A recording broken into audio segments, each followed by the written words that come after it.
Good morning and welcome to Beyond Common Sense. I am not in my quiet place.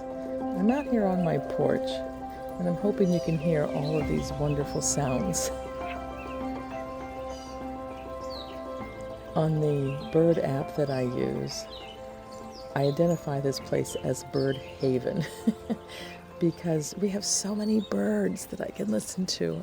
I think it's because of the lay of the land.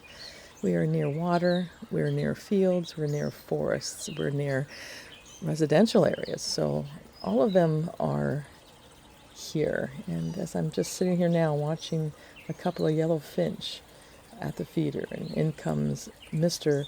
Cardinal and Mrs. Cardinal, and I seem to have an overabundance of woodpeckers, the red-bellied woodpecker and the downy woodpecker, and a newcomer this year. I think I can't have it right in front of me, but I think he's a hairy woodpecker. I'll put some of those pictures up, maybe, if I can figure that out on YouTube with this audio. But I just am talking to you today, sharing what's been going on. I think I might have mentioned that in the beginning of the month, June 1st, I spoke at Blooming Grove Historical Society, presented my book, Journey of Faith, and had a wonderful time with those folks, just reliving history, meeting in the meeting house that was built in 1828 by some of my ancestors.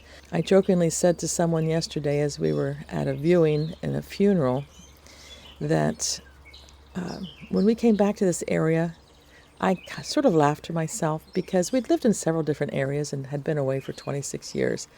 And when I came back, I thought, this is really bizarre, but we all look alike. And there's some truth in that. And I thought, well, it's because we're all related if we go back far enough.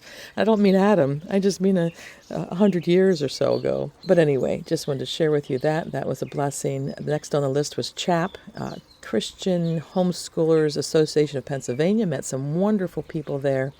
It was a grueling 2 days, but very, very good. And to be quite honest, the thing it did most for me, as I stood there and talked about my books over and over and over again, it really solidified two things in my mind. Number one was that, now I don't want to make this too impersonal. It's more than a product to me.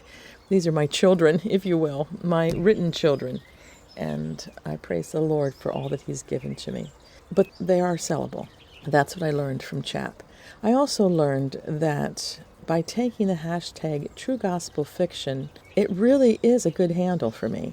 All of my books have the gospel in them, very clearly, very interwoven into the whole plot of the book. Yesterday at this funeral, I realized that my husband is an expert at this as well.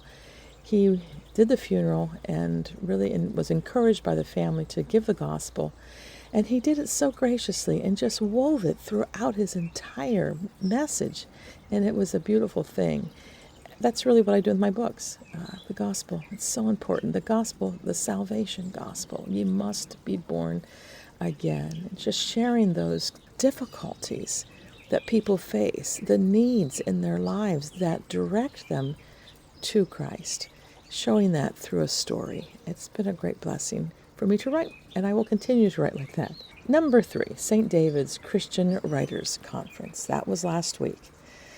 What a joy to be with fellow Christians and just to hone your craft, listen to some of the experts, learn so very much, become discouraged because you feel like you don't know anything. And then there's that spark of encouragement from someone who says something that says, yeah, keep at this. This is not just writing a book. This is a ministry. And for me, that is 100% true. So that was very, very exciting. But the most exciting part was meeting Dan Balow. He is a literary agent for Steve Lobby Agency. I have had my eye on this agency for years. And I am not Anne of Green Gables. I did not send any of my books out to various literary agents. I did send out to a few, but I learned a few things over the last 15 years. And the first one is that self-publishing is great. I have done that for all of my books. And if you haven't been following my story for long, I will interject here that I started with Kirkdale Press, which is a viable press, with 12 Smooth Stones. They picked it up as an ebook and didn't do very much with it and took 90% of the profit. So I think almost every author has to go through that to understand the industry a little bit better. But I was very gun-shy after that, and they suggested that I go to self-publishing because I wanted a hard copy. So that's how the self-publishing process got started for me. But I've been doing that for over 10 years now.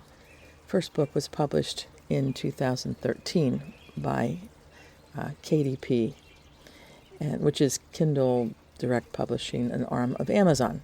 It's time. It's time for me to check into traditional publishing for a number of reasons that I really don't need to get into at this point. But meeting with Dan Balo opened a door to that agency. And when he listened to what I said about my book and said, send this in to our agents. And that is the first that has ever happened for me. So I'm really excited. I would appreciate your prayers as I hope to send that in on Monday. Basically, it's a cover letter and then information about me and the first 3 chapters. So I don't know what God is doing.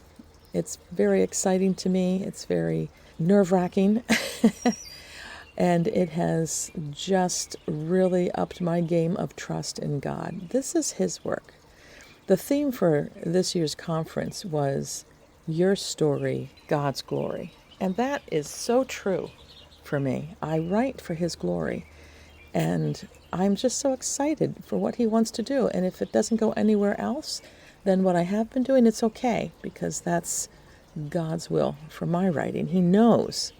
He knows the future. He knows what I need most. And may I just say that's true for all of us?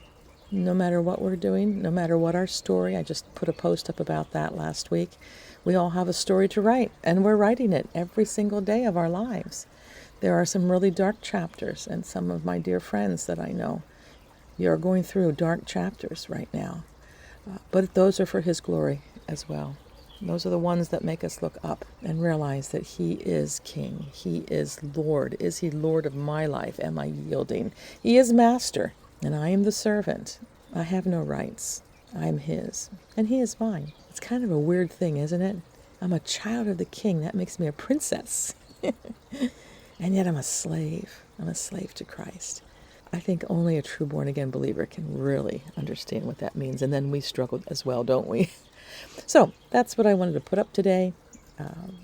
Maybe end with 1 Corinthians 10:31, whether therefore you eat or drink or whatsoever you do, do all to the glory of God. That is a very high mandate, isn't it?